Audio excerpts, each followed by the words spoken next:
자, 하나님의 일은 예수님을 믿는 것이라는 말씀을 가지고 이 시간 여러분들과 은혜를 나누고자 합니다. 자, 여러분 혹시 교회가 가난 때문에, 박해 때문에, 순교 때문에 사라지고 무너졌다는 말을 들어보신 적이 있습니까? 없으실 겁니다. 왜냐하면 교회가 사라지고 무너지는 것은 그 반대이기 때문이에요. 자, 교회 역사를 보면 교회는요, 돈 때문에, 권력 때문에 사라지고 무너졌습니다. 하나님과 예수님이 아니라 사람과 교회 이름이 더 유명해졌을 때 교회는 사라지고 무너졌어요. 먹는 양식을 먹지 않는 양식보다 중요하게 여겼을 때, 그래서 물질적인 번성을 영적인 축복과 동일시했을 때 교회는 사라지고 무너졌다라는 사실입니다. 제가 왜 이런 말을 하느냐 하면 오늘 본문이 그것을 말해주고 있기 때문입니다. 자, 예수님은요, 오병이어 사건으로 인해 많은 사람이 모이자 제자들을 재촉하여 배를 태워 가버나움으로 가게 하셨고 자신은 산으로 피하셨습니다. 그런데 그때 어떤 일이 벌어졌죠? 제자들이 탄 배가 큰 바람을 만나 밤새 고생을 한 것이죠. 예수님의 명령으로 제자들은 배를 타고 가버나움에 가게 된 것인데 큰 바람을 만나 고생을 하게 된 거예요. 예수님의 명령에 따라 배를 타고 가버나움에 갔는데 왜 이런 일이 일어난 것일까? 여기에는 중요한 메시지가 있다고 지난주에 말씀드렸죠. 그 중요한 메시지는요, 예수님과 함께하지 않는 제자들은 아무것도 할 수 없는 존재라는 것을 가르쳐주기 위함이었다는 겁니다. 보세요. 나름 업으로 잔뼈가 굵었던 제자들이 열심히 노를 젓는데도 큰 바람을 헤쳐나갈 수 없었습니다. 그때 예수님께서 무리를 걸어서 제자들에게 오셨죠. 그리고 제자들에게 두려워하지 말라고 하시면서 배에 올라타셨습니다. 예수님 입장에서는 배에 올라타신 것이 되지만 제자들 입장에서는요, 오히려 예수님을 영접한 겁니다. 그 순간 어떻게 되었죠? 성경은요, 제자들이 가려던 땅에 이르렀다고 기록하고 있습니다. 드디어 목적지에 도착하게 된 거예요. 그런데 21절을 보면 곧이라는 단어를 쓰고 있어요. 오늘 본문은 아니지만 우리 21절을 한번 다 같이 읽어보겠습니다. 21절입니다. 다 같이 읽겠습니다. 이에 기뻐서 배로 영접하니 배는 곧 그들이 가려던 땅에 이르렀더라. 아멘. 자, 무슨 의미냐? 예수님을 영접하자 곧바로 목적지에 도착했다라는 뜻입니다. 이것이 구원이에요. 구원은 내가 노력해서 받을 수 있는 것이 아닙니다. 열심을 부린다고 해서 받을 수 있는 것도 아니에요. 또한 평생을 노력해도 구원이라는 목적지에 도달할 수 있는 것도 아니에요. 그러면 어떻게 구원을 받을 수 있을까? 예수님을 영접하는 순간 우리는 곧바로 구원을 받습니다. 여기서 영접이라는 것은요, 예수님을 아는 것이 아니라 예수님을 나의 주인으로, 나의 구주로 모시는 것을 말해요. 그리고 더 이상 내 마음대로 살지 않는 것을 말합니다. 그것이 영접이에요. 그런 의미에서 여러분 모두가 올바로 예수님을 영접하여 구원받기를 소원합니다. 천국은 내 힘으로 가는 것이 아니에요. 하나님의 은혜로, 예수님을 믿음으로 가는 줄 믿으시길 바랍니다. 자, 이렇게 예수님과 제자들은요, 밤에 가버나움으로 갔습니다. 우리 22절에서부터 24절을 보겠습니다. 다 같이 읽겠습니다. 이튿날 바다 건너편에 서 있던 무리가 배 한 척 외에 다른 배가 거기에 없는 것과 또 어제 예수께서 제자들과 함께 그 배에 오르지 아니하시고 제자들만 가는 것을 보았더니, 그러나 디베아리아에서 배들이 주께서 축사하신 후 여럿이 떡 먹던 그곳에 가까이 왔더라. 무리가 거기에 예수도 안 계시고 제자들도 없음을 보고 곧 배들을 타고 예수를 찾으러 가버나움으로 가서. 아멘. 자, 이튿날이 되어 오병이어 기적을 경험했던 무리가 예수님을 또 찾습니다. 어제 보니까 예수님은요, 제자들과 함께 배를 타고 가지 않았으니 분명히 여기 어디에 있을 것이라고 생각하고 찾아온 겁니다. 그런데 무리가 몰랐던 사실이 하나 있죠. 그것은요, 지난밤에 예수님이 갈릴리 바다 위로 걸어가셔서 제자들과 함께 가버나움으로 가셨다라는 사실이에요. 그러니 예수님을 찾을 수가 없었던 겁니다. 그렇게 무리가 예수님을 찾지 못하게 되자 어제 제자들이 배를 타고 갔던 가버나움으로 그들은요, 예수님을 찾으러 갑니다. 우리는 여기서 질문 하나를 던질 수 있어야 합니다. 그것은요, 요한복음을 기록한 요한이 이미 알고 있는 상황을 왜 또다시 반복하여 자세하게 설명하고 있느냐는 것이죠. 이것은요, 지난주에 우리가 살펴봤던 말씀을 다시 한번 살펴보고 있는 거예요. 그 이유는요, 무리가 지난밤에 있었던 사실을 모르고 있다는 점을 지금 강조하고 있는 겁니다. 무슨 말이냐면 이렇게 열심히 무리가 예수님을 쫓아다니지만 실상은요, 예수님이 어떤 분이신지를 잘 모르는 것이 무리라는 것을 지금 우리에게 알려주고 있다라는 거예요. 그런데 우리가 여기서 알아야 할 것이 있습니다. 그것은요, 하나님께서는요, 아무것도 하지 않고 계시다가 갑자기 우리를 위해 일하시는 분이 아니라는 겁니다. 우리의 눈에 보이진 않지만 하나님은 지금도 여전히 일하고 계시는 분이에요. 보세요. 무리가 예수님이 밤에 보지 어떤 일을 했는지 알지 못했던 것처럼 예수님은 그때도 일을 하고 계셨고 또한 제자를 위해서 함께 가버나움에 가셨다라는 사실입니다. 그러므로 성도인 우리는요, 우리의 삶 가운데 일어난 일들을 보면서 하나님의 일을 너무 성급하게 판단하시면 안 돼요.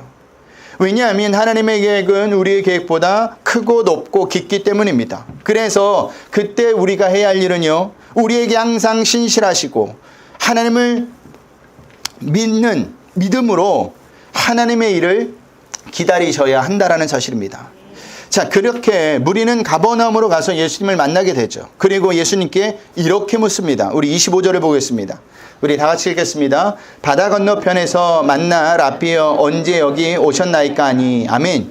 자, 무리가 지난 밤에 일어났던 일을 모르니 예수님이 밤새 해변길을 빙 돌아서 걸어 오셨다고 생각을 한 것 같습니다. 이에 예수님께서 어떻게 대답을 하시죠? 우리 26절을 볼까요? 다 같이 읽겠습니다. 예수께서 대답하여 이르시되 내가 진실로 진실로 너희에게 이르노니 너희가 나를 찾은 것은 표적을 본 까닭이 아니요 떡을 먹고 배부른 까닭이로다. 아멘.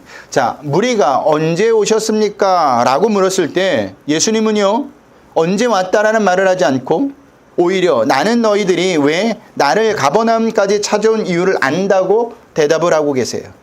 예수님의 대답은 거의 동문서답의 수준입니다. 하지만 무리는요, 예수님의 대답에 속으로는 아마 뜨끔했을 겁니다. 왜 뜨끔했느냐? 예수님께서는요, 그 무리의 속마음을 정확히 깨틀고 있었기 때문이에요. 자기를 찾아온 이유를 분명히 알고 있었기 때문입니다. 여러분, 제가 늘 여러분들에게 말씀드리는 거지만 사람은 속일 수 있어도 하나님은 속일 수 없어요. 그러니 하나님께 나올 때 솔직하게 나오세요. 하나님 앞에 알할 때 솔직하게 알아시길 바랍니다. 우리가 말하지 않는다 할지라도 하나님이 모른다고 생각하는 것은 착각입니다. 하나님은 우리의 모든 일거수 일투족을 아십니다. 당신의 백성들을 불꽃 같은 눈동자로 살피고 계시다라는 사실입니다. 자, 그러면 오늘 예수님께서 무리가 당신을 찾아온 진짜 이유를 뭐라고 말씀하시느냐? 너희가 나를 찾은 것은 표적을 본 까닭이 아니요 떡을 먹고 배부른 까닭이라고 하죠. 자, 무슨 말이냐면 영적인 것을 위해 예수님 당신을 찾은 것이 아니라 육적인 것을 위해 지금 찾아왔다라고 말하고 있는 겁니다. 예수님께서는요, 무리가 어떤 이유를 가지고 당신을 찾아왔는지 정확히 알고 계셨어요. 오늘날 많은 사람이 왜 예수님을 찾을까요? 영적인 것을 위해 예수님을 찾을까요? 없다고는 말할 수 없지만 대부분의 사람은 육적인 것을 위해 예수님을 찾습니다. 처음에는 그럴 수 있어요. 많은 성도가 다들 그렇게 시작합니다. 저도 그렇게 시작했고 많은 분들이 그렇게 시작했을 거예요. 자신이 지금 처해 있는 문제를 해결하기 위해서 예수님을 찾은 것이죠. 이것은 결코 무시할 수 없어요. 또한 부정할 수 없는 사실입니다. 하지만 문제는 이 목적이 시간이 지나면서도 바뀌지 않는 데 있다라는 겁니다. 그런데 여러분, 이 목적은요, 시간이 지나면서 꼭 바뀌어야 하는 거예요. 어떻게 바뀌어야 되느냐? 육적인 것에서 영적인 것으로 바뀌어야 합니다. 그런데 그렇게 바뀌는 사람들이 많지가 않아요. 여러분, 예수님을 찾는 목적이 바뀌지 않으면 나중에 어떻게 되는지 아십니까? 교회를 떠나게 됩니다. 정확히 말하면 예수님을 떠나게 되어 있다라는 거예요. 지금은 고인이 되신 사랑의 교회를 담임하셨던 옥하는 목사님의 어렸을 적 이야기입니다. 6.25 전쟁이 터지고 한두 달이 지나지 않아 많은 피난민이 거제도 바닷가에 몰려들었습니다. 제가 자라던 곳이기 때문에 처참한 몰골을 한 피난민들이 잘 것과 먹을 것을 구하러 거제도 바닷가로 몰려든 겁니다. 이때 세계 각국에서 보낸 구호 물자들이 거제도로 도착하기 시작했는데 교회가 그 구호 물자를 배급해주는 창구 역할을 하기도 했습니다. 미국의 교회들이 구호 물자를 모아서 보낼 때는 주로 한국에 있는 교회를 통해서 배급하도록 했기 때문입니다. 그래서 많은 사람이 교회를 찾아왔습니다. 겉으로 보기에는 다 하나님을 참되게 믿는 것 같았고 또 그들 중에는 주일 예배만이 아니라 새벽 기도회까지 열심히 다니는 사람들도 있었습니다. 목사님에게 믿음 좋은 사람이라고 인정받으면 옷가지 하나라도 더 얻을 수가 있었고 우유통 하나라도 더 배급받을 수 있었던 것도 사실입니다. 그렇게 시간이 흘러 전쟁이 막바지에 이르자 구호 물품이 줄어들었고 나중에는 교회에서 구호 물자를 나누어주는 일도 사라지게 되었습니다. 그러자 교회를 다녀봐야 더 이상 옷가지도 얻을 수 없다고 생각했던 사람들은 하나둘씩 교회를 떠나기 시작했습니다. 그렇게 잘 믿는 것처럼 보였던 사람들이 언제 그랬냐는 듯이 교회를 떠나버린 것입니다. 그분들이 왜 이렇게 교회를 떠난 것일까? 목적이 바뀌지 않았기 때문이에요. 더 정확한 이유는요, 예수님이 어떤 분인지 제대로 알지 못했기 때문입니다. 또한 예수님을 한낱 자신의 소원이나 문제를 해결해주는 우상으로 여겼기 때문이에요. 그러니 더 이상 그 예수님에게 얻을 것이 없으니 떠난 겁니다. 이렇게 목적이 바뀌지 않으면, 예수님을 제대로 알지 못하면 우리도 예수님을 떠날 수가 있어요. 이와 반대로 목적이 바뀌어 예수님을 제대로 안다면 우리는 어떤 일을 당한다 할지라도 예수님을 떠나지 않게 됩니다. 왜냐하면 구원이 예수님에게 있는데, 생명이 예수님에게 있는데 어떻게 예수님을 떠납니까? 어떻게 예수님을 부인합니까? 떠나지 못하고 부인하지 못하는 겁니다. 그래서 초대교회 성도들이 예루살렘 교회에 박해가 있어 흩어짐을 당했지만 예수님을 떠나지 않았던 겁니다. 여러분들에게 부탁드립니다. 예수님에게 구원이 있고 생명이 있으니 절대로 예수님을 떠나지 않길 바랍니다. 떠나지 않는 비결은 우리의 목적이 바뀌어야 한다는 거예요. 육적인 목적이 아니라 영적인 목적으로 바뀌어 예수님이 나의 참된 생명이라는 것을 아는 자만이 떠나지 않는다라는 사실이에요. 그것이 중요하다라는 사실이에요. 예수님께서 또 어떤 말씀을 하셨죠? 우리 27절을 보겠습니다. 다 같이 읽겠습니다. 썩을 양식을 위하여 일하지 말고 영생하도록 있는 양식을 위하여 하라. 이 양식은 인자가 너에게 주리니 인자는 아버지 하나님께서 인치신 자니라. 아멘. 우리에게 썩을 양식을 위하여 일하지 말라고 하죠. 여기서 썩을 양식이 무엇일까? 실제로 썩어 없어질 양식을 말하느냐? 아닙니다. 여기서 말하는 썩을 양식이란 자기 만족을 위해 예수님을 찾는 삶을 말하는 겁니다. 그러니까 자신이 중심이 되어서 예수님도 자신을 위해 존재해야 한다는 생각하는 삶이 여기서 말하는 썩을 양식이라는 거예요. 예수님께서 이렇게 썩을 양식, 즉 자기만을 위하여 일하지 말라고 하셨는데도 우리는 늘 자기만을 위해 예배하는 신앙생활을 해요. 그 의미는 기준이 예수님이 아니라 누구라는 거예요? 나라는 자신이라는 겁니다. 여러분들에게 한번 묻겠습니다. 여러분이 예배드리면서 언제 은혜 받았다고 생각이 드시죠? 대부분이 감동적인 선교를 들었을 때, 목사가 내가 생각하는 신앙과 같은 메시지를 강단에서 선포했을 때, 또한 내가 좋아하는 찬양이 나왔을 때 은혜 받았다고 말합니다. 하지만 이것은 어디까지나 내가 중심인 거예요. 그것을 은혜 받았다고 말할 수는 없는 겁니다. 예배 은혜는요, 죽을 수밖에 없는 인간이, 자격 없는 인간이 하나님께 나와서 감사하며 찬양하고 말씀을 듣고 기도하는 것이 은혜라는 겁니다. 하나님은 중심이 되는 것이 은혜예요. 내가 중심이 되는 것은 은혜가 아닙니다. 그 구절이 바로 영생하도록 있는 양식을 위하여 하라는 말씀입니다. 그런데 이 양식을 누가 주신다고 하죠? 인자가 주신다고 하죠. 인자는 예수님을 말하는 거예요. 영원토록 영생하도록 있는 양식도 예수님을 말하는 것이고 인자도 예수님을 말하는 겁니다. 그러니까 예수님께서는 인간의 구원을 위해 자신을 주시겠다고 지금 말씀하고 있는 거예요. 그렇기 때문에 우리는요, 말씀이 육신이 되어 이 땅에 오신 그 양식인 예수님을 날마다 먹어야 합니다. 예수님을 날마다 먹으라는 것은 말씀을 날마다 먹으라는 거예요. 말씀을 먹는 것이 곧 예수님을 먹는 것이기 때문입니다. 그러면 우리가 사는 거예요. 그래서 요한복음 6장에 보면 계속 떡 이야기를 하는 겁니다. 예수님이 처음서부터 끝까지 떡 얘기를 해요. 생명의 떡, 그 생명의 떡, 나를 먹어야 너희는 살 수 있다. 구원을 받을 수 있다. 라고 말씀하시는 거예요. 그러니 6장을 한번 집에 가서 찬찬히 읽어보시기 바랍니다. 굉장히 길어요. 아마 제가 알기로는 70절이 넘는 것 같은데. 자, 예수님께서 무리에게 친절하게 알려주시는데도 무리들은요, 그것을 깨닫지 못하고 오히려 예수님께 이렇게 묻죠. 28절을 볼까요? 다 같이 읽겠습니다.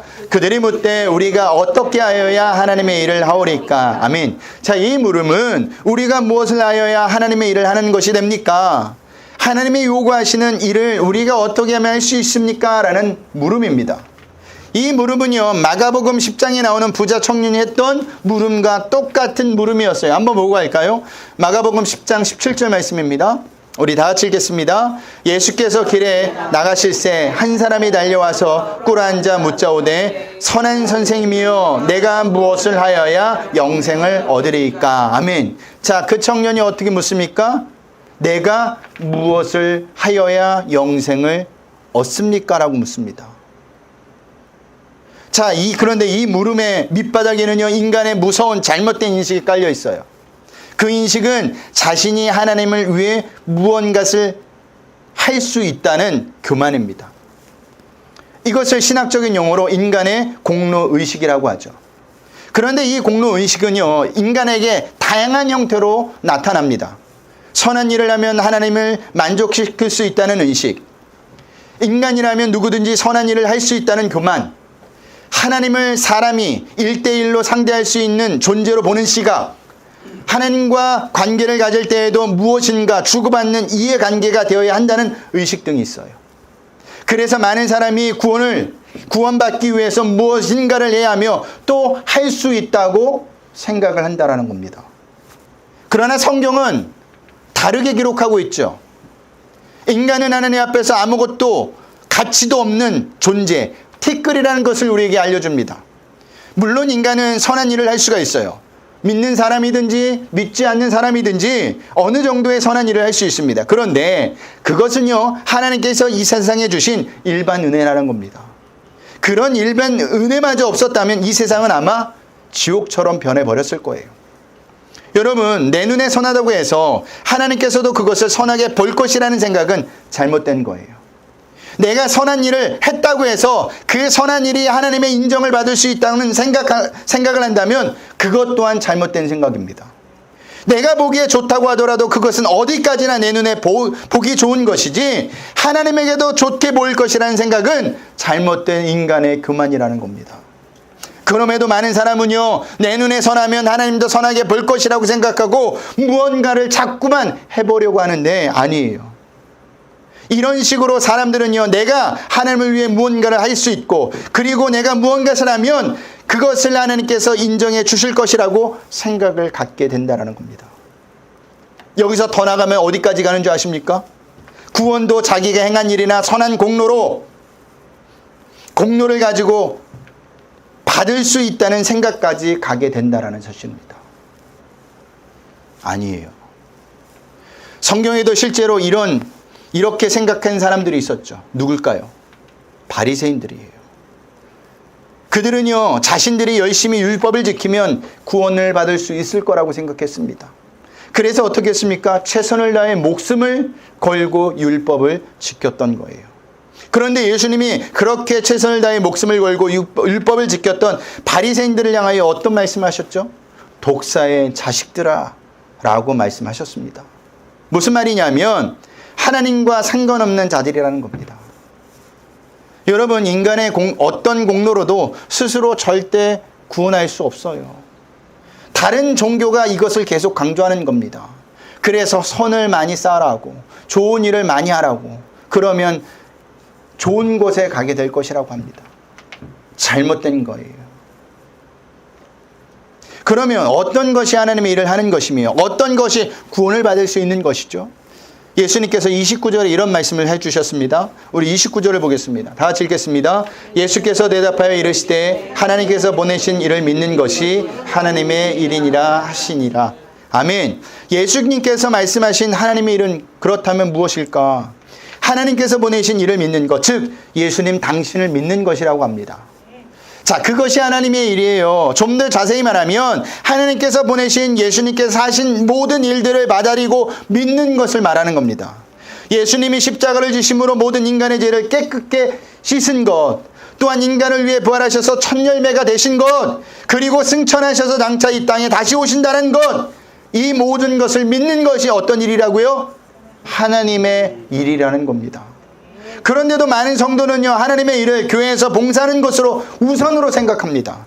나가서 전도하는 것으로 우선으로 생각합니다. 나가서 사회사업을 하는 것으로 우선으로 생각합니다. 아니에요. 내가 하는 것은 다 하나님의 일이 아니라는 거예요. 그렇다고 여러분들이 이런 일을 하지 말라고 제가 이야기하는 게 아닙니다. 우선순위가 먼저 예수님을 믿는 것이 우선순위가 되어야 한다는 거예요. 하나님의 일은 먼저 하나님이 보내신 예수님을 믿는 겁니다.